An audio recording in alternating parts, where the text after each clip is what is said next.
When it comes to assessing whether a cryptocurrency will be successful, institutional investment and developer activity are two crucial metrics. Near Protocol is a crypto project that's seen no shortage of both, and this has many wondering whether it could become one of the biggest cryptocurrencies on the market. Today, I'm going to explain what Near Protocol is, bring you up to speed on some of the project's most important updates, and tell you why the Near coin is ready to rally.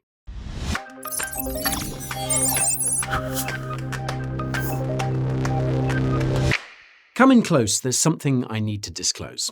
I am not a financial advisor, if you couldn't tell by my clothes. Entertainment and education are the only things I compose. So please contact a financial advisor if your portfolio blows.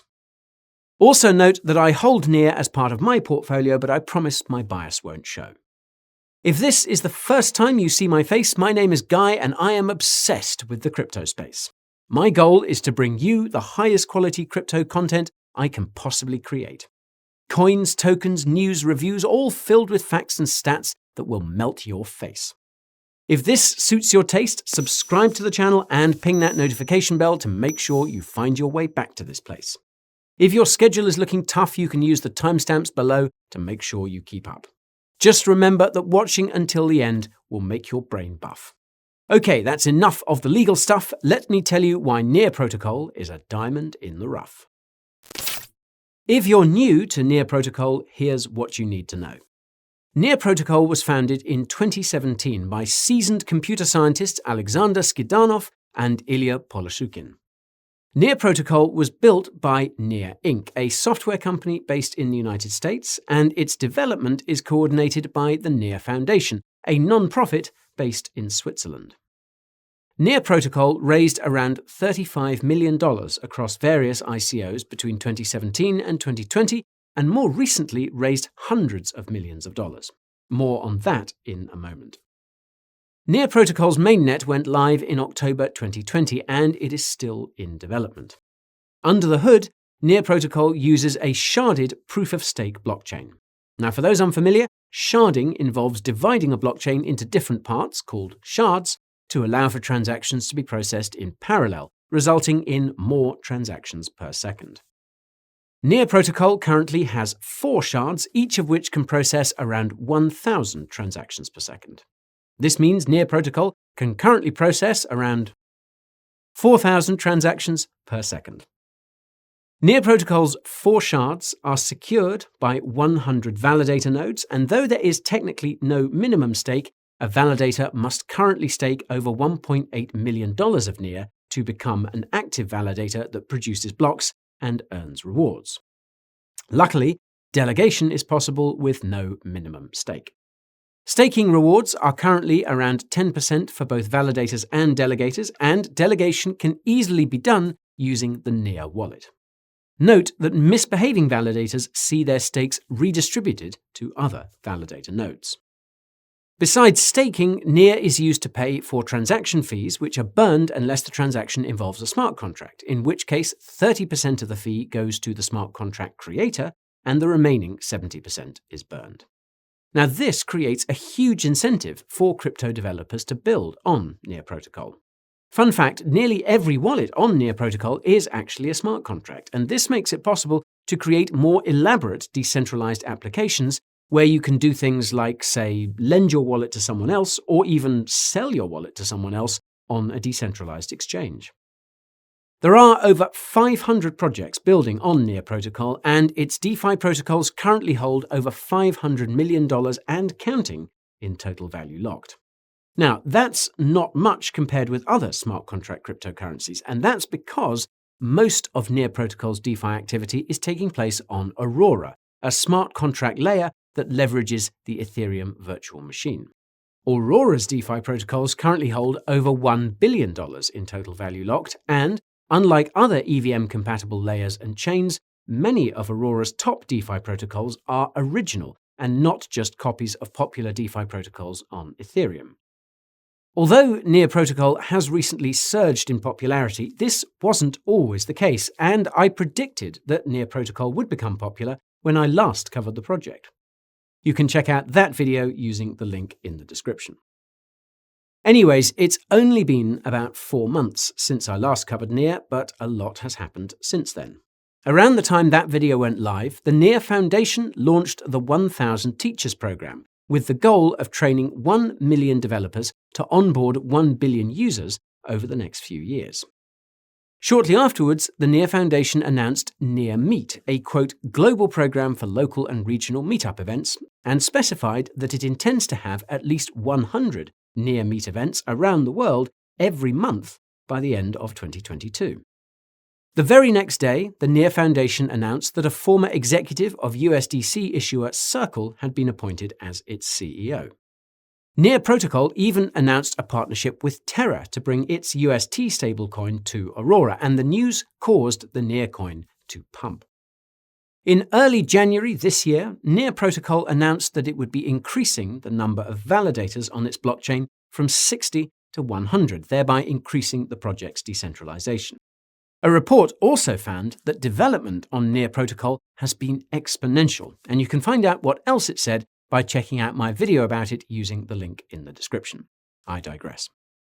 In mid-January, NEAR Protocol put the spotlight on a decentralized storage crypto project called Machina, which will apparently be used to store NEAR Protocol's blockchain data in a decentralized manner. So much for my speculation about NEAR Protocol using Arweave. NEAR Protocol also announced that it had raised $150 million from various crypto VCs. Now, as I've mentioned before, post-ICO raises are a big deal because they're proof that investors believe the project has long-term potential.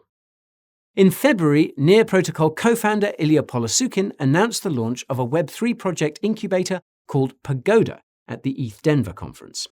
In his presentation, Ilya explained that Pagoda will help crypto projects building on NEAR Protocol from start to finish, including connecting them with crypto VCs so they can secure the funding they need. The NEAR Foundation also partnered with blockchain analytics company Elliptic to track transactions on NEAR Protocol. Note that you can learn more about Elliptic and other blockchain analytics companies using the link in the description. Anyhow, in March, the NEAR Foundation announced the launch of NEAR Pay, and I can't help but think that this was a not-so-subtle response to the launch of Solana Pay in early February.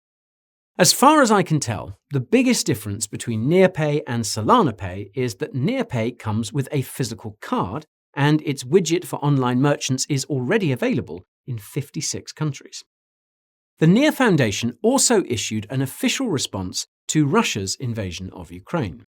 For context, NEAR Protocol co-founder Alexander Skidanov is Russian, Ilya Polosukhin is Ukrainian, and the project has dozens of Russian and Ukrainian developers who have found themselves caught up in the conflict. The NEAR Foundation emphasized that NEAR Protocol is inherently neutral, but seemed to imply that it will be keeping a close eye on its blockchain and ecosystem to make sure that the sanctions against Russia are being adhered to. The NEAR Foundation also noted that it would be donating to various charities, including the Unchained Fund, which was put together by Ilya and has raised over $10 million so far for Ukrainians affected. I'll leave a link to the Unchained Fund website in the description if you're interested. Earlier this month, NEAR Protocol announced that it had raised an additional $350 million from various crypto VCs, and this makes NEAR Protocol one of the most funded crypto projects post-ICO.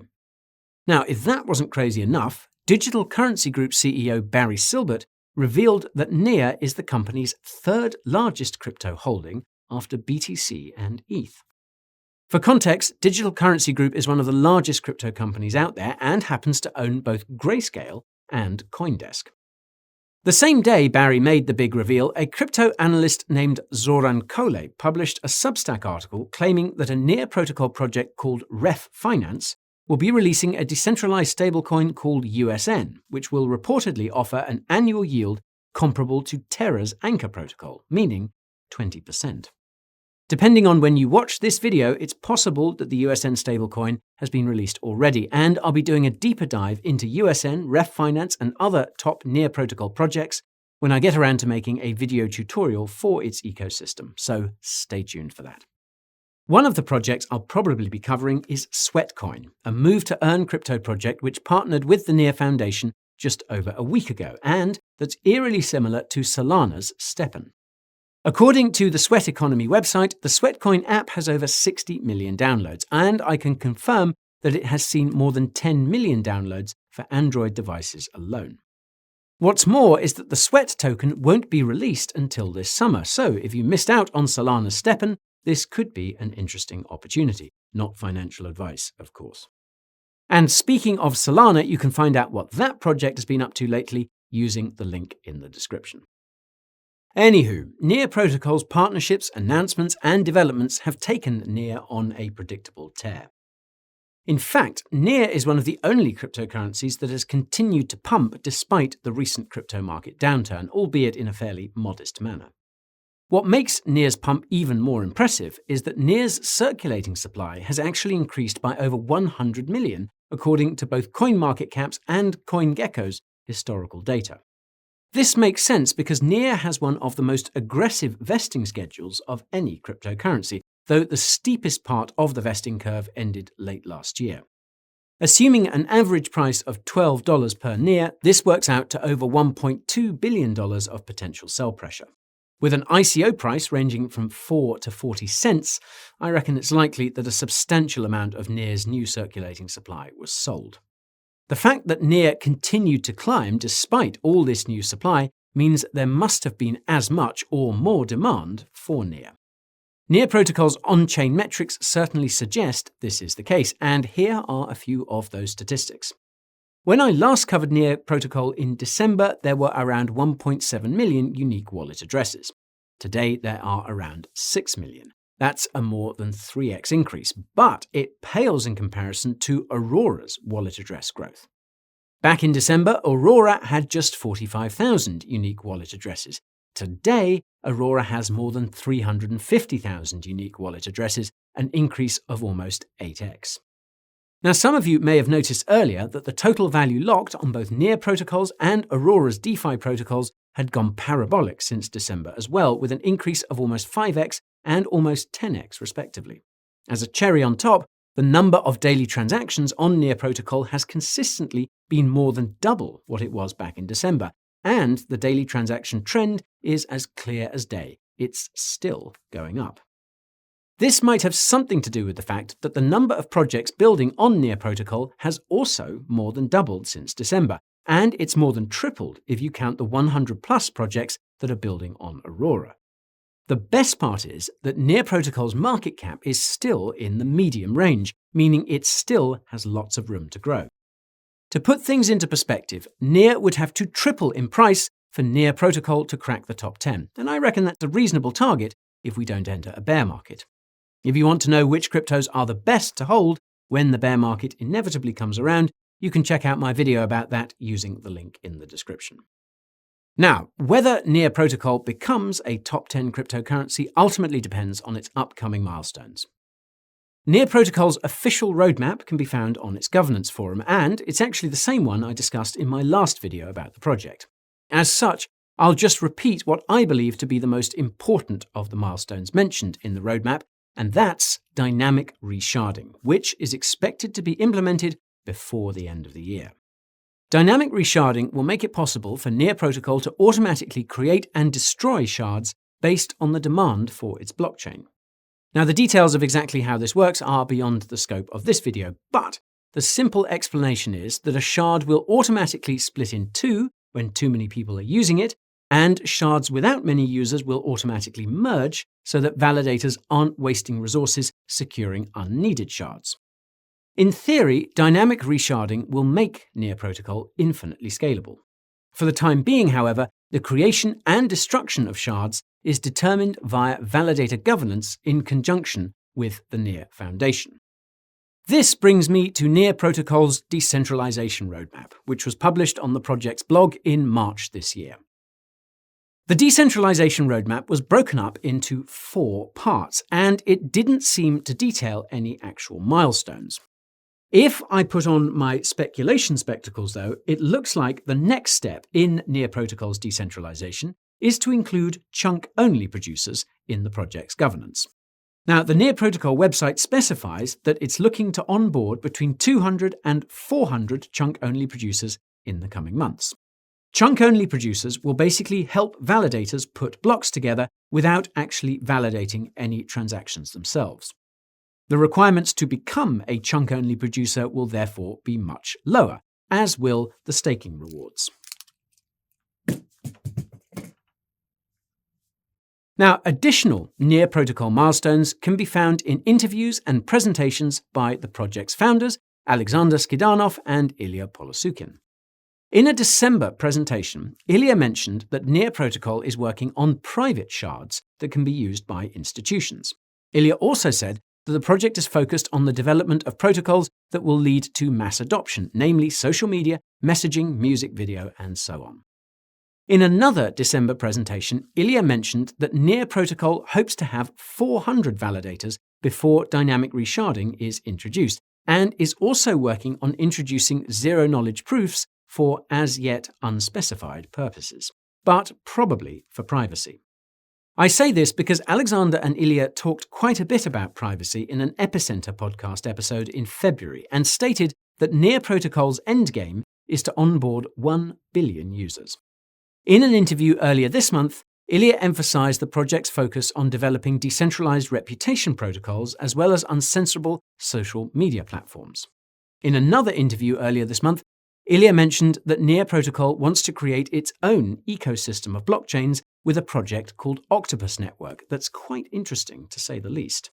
That's because Octopus Network was built using Substrate, the same technology as Polkadot, yet it leverages Near protocol for its operations and offers tools that make it easier for other cryptocurrency blockchains to enable Cosmos's inter-blockchain communication protocol. Talk about interoperability. Octopus Network is also planning on becoming a parachain on Polkadot, and you can find out how to participate in Polkadot's parachain slot auctions using the link in the description. Now, where was I? Yes, my concerns about Near protocol. My first concern about Near protocol is the project's transparency. In October last year, a member of Near protocol's core team asked the community about what should be included in the Near Foundation's upcoming transparency reports on the project's governance forum. I actually mentioned this milestone in my previous video about the project. To my surprise, the Near Foundation has not yet released any transparency reports. Now, this is concerning because Near protocol is spending a lot of money on development, and most of this money is probably coming from sales of Near. Consider the $800 million development fund announced last October. I also still can't find any information about which wallets belong to Near protocol and its associated entities on neither the Near Explorer nor the Aurora Explorer. Obviously, this would be nice to know. My second concern about Near protocol is the project's centralization. Now, I'll start by saying that it appears Near protocol is becoming more decentralized by the day. The thing is that Near protocol doesn't seem to be in a rush to become decentralized, as indicated by the absence of any meaningful information about its decentralization plans. This is a problem because centralization might be why Near hasn't been listed on any cryptocurrency exchanges in the United States besides Binance US. The project's lack of transparency may be playing a factor here as well. The practical effect of this is that it's harder for US investors to get their hands on Near. My third and final concern about Near protocol is the intense competition it faces from other smart contract cryptocurrencies, and the elephant in the room here is Solana. That's because Near protocol and Solana are insanely similar.